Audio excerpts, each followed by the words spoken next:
everyone, welcome back to IPA class and this time to Nucleus.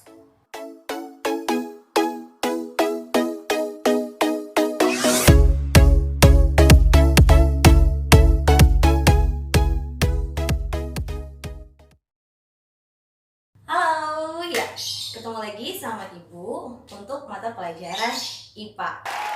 Kali ini kita akan membahas bab pertama, materinya tentang gerak benda dan makhluk hidup di lingkungan sekitar kita. Pasti udah gak sabar kan? Sebelum kita belajar, kita berdoa dulu yuk. Berdoa dimulai. Berdoa selesai.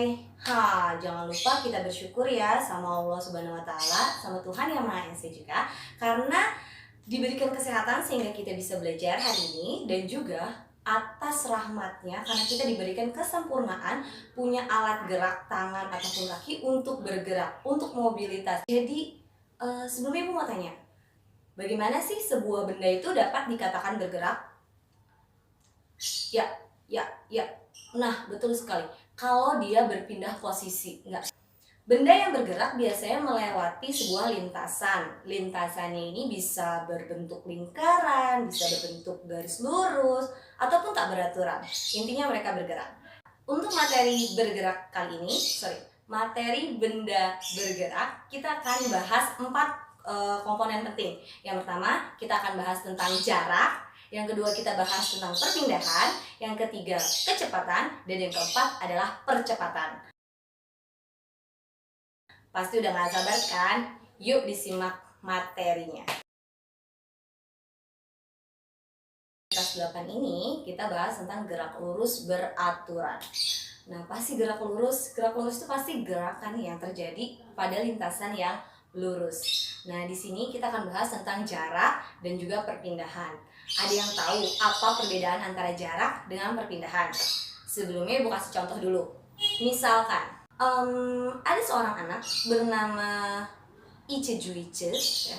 Ice Juice ini jalan dari rumah menuju ke sekolah.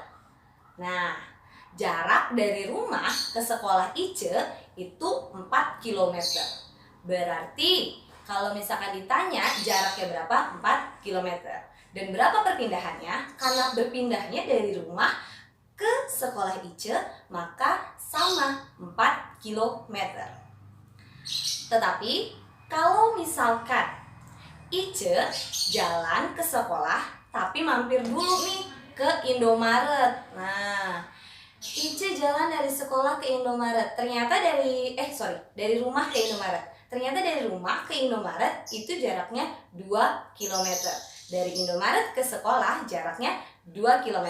Jadi dari rumah Ice ke Indomaret, berapa jarak yang sudah ditempuh Ice? 2 km. Berapa perpindahan yang sudah ditempuh Ice? 2 km juga. Berapakah jarak yang telah ditempuh apabila Ice pergi ke Indomaret, kemudian dari Indomaret ke sekolah, dari sekolah ke Indomaret lagi? Nah, berarti berapa jarak yang sudah dia tempuh? Berapa? Ya, betul sekali. 6 km. Kok bisa 6 km? Karena dari rumah ke Indomaret 2 km. Dari Indomaret ke sekolah Ice 2 km. Dari sekolah ke Indomaret kan 2 km juga. 2 tambah 2 tambah 2 jadinya 6 km. Tapi berapa perpindahan yang sudah Ice tempuh? Berapa? 6 km? Berapa? 4. Perpindahan yang telah Ice tempuh itu adalah 2 km. Hah? Kok bisa 2 km? Pasti pada bingung ya. Nah, jadi kalau jarak itu adalah panjang lintasan yang ditempuh oleh sebuah benda ketika dia bergerak. Tetapi kalau perpindahan itu adalah perbedaan titik awal dan titik akhir, atau panjang titik awal dan titik akhir sebuah benda tersebut. Ya, supaya lebih paham lagi, simak video berikut. Sebuah mobil bergerak dari kota A ke kota B, kemudian melanjutkan ke kota C dan kembali lagi ke kota A. Berapakah jarak dari perpindahan yang telah ditempuh mobil tersebut?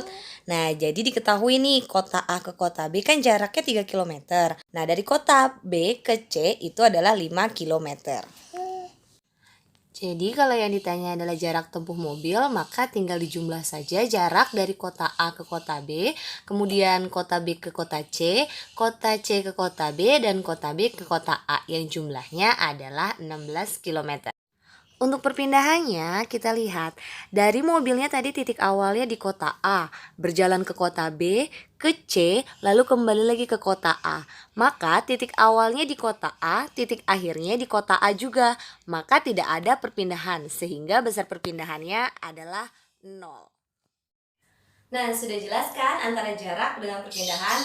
Oke, kita masuk ke kelajuan. Nah, sekarang coba kamu pikirkan perjalanan kamu ketika dari dari rumah menuju ke sekolah. Ketika kamu berjalan, atau ketika kamu berlari, atau naik angkot, pasti kamu bergerak dengan kecepatan tertentu. Ya bukan? Nah, bagaimana sih supaya kita bisa tahu berapa kecepatan kita ketika melewati sebuah lintasan? Ya, benar banget. Dengan menggunakan rumus yang secara matematis, rumusnya adalah V sama dengan S dibagi T. V di sini adalah simbol dari kecepatan dengan satuan meter per sekon. S di sini adalah jarak dengan satuannya meter, dan T di sini adalah waktu dengan satuannya sekon. Ketika kamu naik kendaraan, entah itu motor ataupun mobil, biasanya kelajuannya bisa dilihat dengan menggunakan speedometer.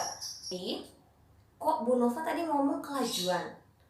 Tadi ngomong kecepatan, sekarang ngomong kelajuan. Beda nggak sih antara kelajuan dengan kecepatan? Kelajuan itu mengukur jarak tempuh, sedangkan kalau kecepatan itu mengukur perpindahan. Secara matematis atau sistematisnya juga rumusnya juga berbeda. Kalau kelajuan V sama dengan S dibagi T, kalau kecepatan itu rumusnya bukan delta V. V vector sama dengan delta S per T. Untuk lebih jelasnya lagi, secara hitungannya bisa kalian amati contoh berikut ini. Contoh soal kecepatan.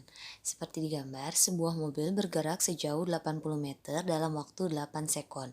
Berapakah kecepatan mobil tersebut?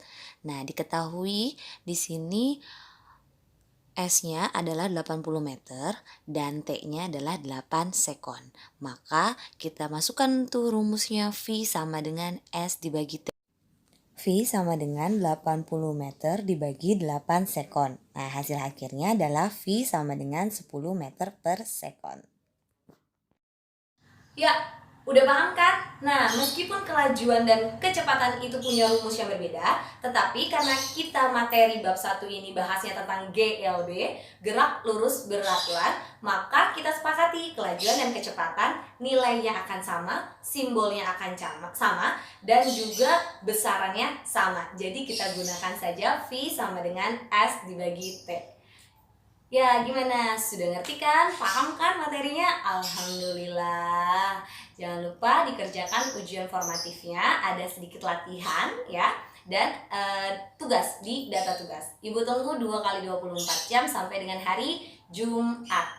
Dan jangan lupa ya untuk terus jaga kesehatan, cuci tangan yang bersih, gunakan masker apabila kalian bepergian, dan hindari kerumunan. Sebisa mungkin jangan kumpul-kumpul dulu deh.